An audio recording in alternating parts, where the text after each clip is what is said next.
అంటే మాట్లాడుకుందామండి నరేష్ గారు. రైట్ సైదా గారు, సో మీరైతే కాంగ్రెస్ పార్టీ ప్రత్యేక హోదా ఇస్తుందని చెప్పారు, అధికారంలోకి వస్తే. సరే, అధికారంలోకి రాలేదు, ప్రత్యేక హోదా ప్రస్తావన ఇప్పుడు చేయకూడదు అనుకోండి. సో బడ్జెట్ ఎలా ఉంది? ఏపీకి కేటాయించిన బడ్జెట్ కేటాయింపులు ఎట్లా ఉన్నాయి ఎన్డీఏ గవర్నమెంట్? నరేష్ గారు, మీకు ప్యానల్ ఉన్నటువంటి పెద్దలు political analyst senior journalist Koteswararao గారు, అలాగే సోదరుడు టీడీపీ నాయకులు సాహెబ్ గారు, అలాగే బీజేపీ నాయకులు పెద్దలు యార్లగడ్డ రామ్ కుమార్ గారు, అలాగే ఏబిఎన్ వీక్షకులందరికీ కూడా నమస్కారం. ఈరోజు ప్రధానంగా మన తెలుగుంటి కోడలు కేంద్ర ఆర్థిక మంత్రి నిర్మలా సీతారామన్ గారు వరుసగా 7వసారి కేంద్ర బడ్జెట్ ని ప్రవేశపెట్టిన సందర్భంగా ఆమెకి కాంగ్రెస్ పార్టీ తరఫున మేము శుభాకాంక్షలు, శుభాభివందనాలు తెలియజేస్తాం. అలాగే 11వ బడ్జెట్ లో బీజేపీ వచ్చి 10 సంవత్సరాలు దాటి 11వ సంవత్సరంలో అడుగుపెట్టినటువంటి సందర్భంగా స్వల్పకాలిక బడ్జెట్ లో ఏపీకి నిధులు కేటాయిస్తూ వివిధ అభివృద్ధి కార్యక్రమాలకు సంబంధించి ఏపీ రీఆర్గనైజింగ్ యాక్ట్ సంబంధించి ఏదైతే ఆ రోజు కాంగ్రెస్ ప్రభుత్వం ఈ యొక్క రాష్ట్ర విభజన చట్టంలో తెచ్చినటువంటి అంశాలకు సంబంధించి నిధులు కేటాయించడం పట్ల మేము నిర్మలా సీతారామన్ గారిని అభినందిస్తా ఉన్నాం. అయితే ఇక్కడ ఒక విషయాన్ని మనం గమనించాల్సింది నరేష్ గారు. చెప్పండి సార్. ఎందుకంటే గత 10 సంవత్సరాల నుంచి మోడీ గారు ఈ దేశానికి ప్రధానమంత్రిగా ఉన్నారు. 2014 నుంచి 19 వరకు ఇప్పుడు ఎన్డీఏ కూటమిలో ఉన్నటువంటి చంద్రబాబు నాయుడు గారు కూడా ఆ రోజు మోడీ గారితో కలిసి ప్రయాణించారు. తర్వాత 2019 నుంచి 24 వరకు జగన్మోహన్ రెడ్డి గారు ఈ రాష్ట్ర ముఖ్యమంత్రిగా ఉన్నారు, మోడీ గారితో సన్నిహితంగా ఉన్నారు. అయితే ఈ 10 సంవత్సరాల కాలంలో ఈ రాష్ట్ర అభివృద్ధిని గురించి పట్టించుకున్నటువంటి కేంద్ర ప్రభుత్వం ఈరోజు ముందుకొచ్చి, ఎందుకంటే ఆమె పార్లమెంట్ లో ఆమె ఈ యొక్క బడ్జెట్ ప్రసంగంలో కూడా పదే పదే ఆంధ్రప్రదేశ్ గురించి, తర్వాత విశాఖ కారిడార్ గురించి, అమరావతి రాజధాని గురించి, అలాగే పోలవరం ప్రాజెక్టు నిధులు కేటాయింపు గురించి మాట్లాడుతూ ఉంటే నిజంగా చాలా ఇన్సొంపుగా ఉంది. చాలా సంవత్సరాల తర్వాత మన ఆంధ్రప్రదేశ్ గురించి మాట్లాడుతున్నందుకు రాష్ట్ర ప్రజలు కూడా ఆనందపడ్డారు. అయితే ఇక్కడ జనరల్గా ప్రతిసారి బడ్జెట్ పెట్టాక తెలుగు రాష్ట్రాలకు, లేకపోతే ఇంత ముందు అయితే ఆ ఏపీకి మరోసారి మొండి చేయని, తర్వాత తెలుగు రాష్ట్రాలు ఏర్పడ్డాక తెలంగాణ ఏపీలకు మరోసారి మొండి చేయని, ఇట్లా వ్యాఖ్యానాలు వినిపించేవి. అవును అవును కానీ ఈసారి కొంచెం మీరు అంటున్నట్టుగా పరిస్థితి మారింది. ఎందుకంటే ఈ విషయం చెప్తున్నానంటే ఈ రోజు బీజేపీకి జ్ఞానోదయం అయింది. పార్లమెంట్ లో వాళ్ళు బొటాబొటి మెజార్టీతో ఉన్నటువంటి పరిస్థితి. ఈరోజు ఇండియా కూటమి కాంగ్రెస్ నాయకత్వంలో, రాహుల్ గాంధీ నాయకత్వంలో బలంగా ఉన్నటువంటి పరిస్థితి. అందువల్ల ఏం చేయాలో, వీళ్ళందరినీ మచ్చిక చేసుకోవాలంటే ఏం చేయాలన్నటువంటి పరిస్థితిలో పడిపోయి compulsory budget it is a compulsory budget.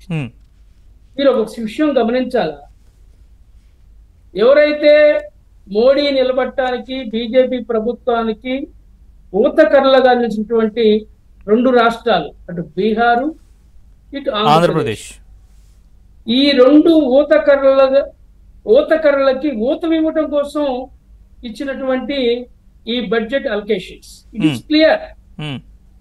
నేను ఎందుకు చెప్తున్నానంటే ఈ మాట, ఈ 10 సంవత్సరాల కాలంలో ఒక్క పైసా ఎదిరించినటువంటి మోడీ, మన తెలుగింటి కోడలు నిర్మలా సీతారామన్ ఈ రోజు అమాంతంగా ఏపీ మీద ప్రేమ ఎందుకు పొందుకొచ్చింది? ఇదే కారణం. ఈ ఊతమిస్తున్నటువంటి ఊతకర్రలకి మనం గనక బడ్జెట్ అలొకేషన్ చేయకపోతే వీళ్ళు ఊతకర్రలు తీసేస్తారు, మనం పడిపోతాం అనే ఒక భయం. ఆ భయమే ఈ రోజు ఈ బడ్జెట్ అలొకేషన్స్ ఏపీకి అని చెప్పి, అలాగే బీహార్ అని చెప్పి నేను మీ ద్వారా తెలియజేస్తాను. ఎలాగైతే మనకి నిధులు సంతోషించాలి మనం. మేము దాన్ని స్వాగతించాం. కానీ నేను చెప్తున్నా, ఇందాక రామ్ కుమార్ గారు మాట్లాడారు, ఆ రోజు జగన్మోహన్ రెడ్డి గారు వచ్చి ఫోటోలు తీయించుకున్నాడు, తిరుపతి లడ్డిచ్చిపోయాడు అని చెప్పాడు. కానీ ఆయన ఎప్పుడు కూడా నిధుల గురించి అడగలేదు, అందుకని మేము ఇవ్వలేదని చెప్పి చాలా సింపుల్ గా చెప్పాడు. ఒక విషయం గమనించాలి, ఈరోజు బీజేపీ నాయకులు కూడా, ఆ రోజు ప్రధాని మోడీ గారు స్వయంగా మన రాజధాని నిర్మాణానికి వచ్చి ఆయన ఒక గుప్పెడు మట్టి చారెడు నీళ్లు ఇచ్చి నేను కేంద్రం తలదన్నే రాజధాని నిర్మాణం చేస్తా అని చెప్పి ఆ రోజు మోడీ గారు మాట్లాడారు. అయిపోయింది ఆ ఘట్టం. తర్వాత మోడీ గారికి చంద్రబాబుకి ప్రత్యేక హోదా, ప్రత్యేక ప్యాకేజీ, వీటన్నిటి మీద విభేదాలు వచ్చే ఆయన పక్కకు వచ్చారు. తర్వాత జగన్మోహన్ రెడ్డి గారు అధికారంలోకి వచ్చిన తర్వాత మరి 3 రాజధానుల పేరుతో రాజకీయాలు ఇప్పుడు ఈవేళ ఏమి ఇచ్చారు దాని మీద విషయం చెప్పండి. రాజకీయాలు మాట్లాడాలంటే నేను కంటిన్యూస్ గా రాజకీయాలు మాట్లాడగలను. ఈ రాష్ట్రంలో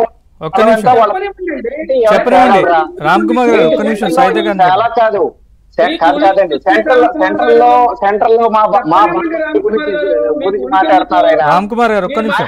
ఒంటరిగా కొట్టే సెంచరీ లేదు, అందరూ కలిపినా మా ఒంటరిగా మాకున్న స్కోర్ దరిదాపుల్లో ఆయన ఎక్కడ లేదు. ఇంకా ఇవాళ కామెంట్ చెప్తుంటే మేము ఎంత మాట్లాడేది ఏముంటదండి. ఒక్క నిమిషం రామ్ కుమార్ గారు, ఒక్క నిమిషం, ఆయన పాయింట్ ఏదో చెప్పనివ్వండి.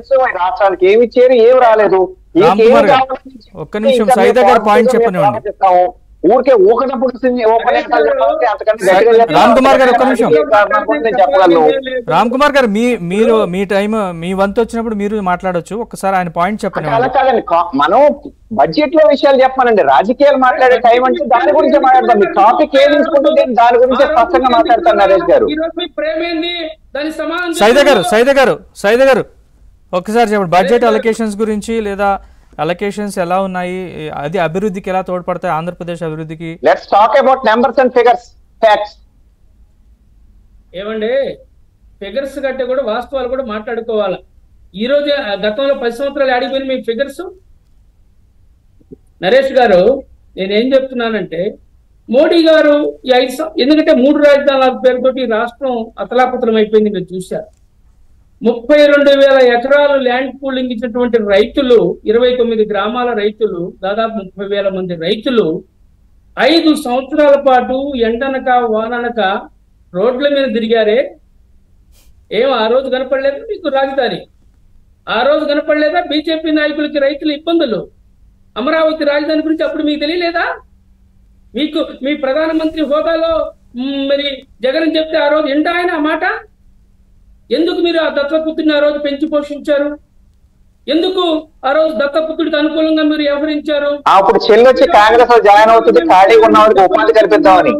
చెల్లి తెలంగాణలో పడుకుంది కదండి, ఆవిడకి ఉపాధి కల్పిద్దామని మేము 4 చూస్తా కూర్చున్నాం. ఇప్పుడు మీకు ఉపాధి వచ్చింది కదా మీ షర్మిలకి, అందుకని మేము అన్నయ్య అలా వదిలేస్తాం. రామ్ కుమార్ గారు, మీరు ఏం మాట్లాడుతున్నారు? ఆవిడకి ఉపాధి కావాలని మేము చేస్తామండి అలాగా. సైదా గారు ఒక్క నిమిషం. సైదా గారు ఒక్క నిమిషం.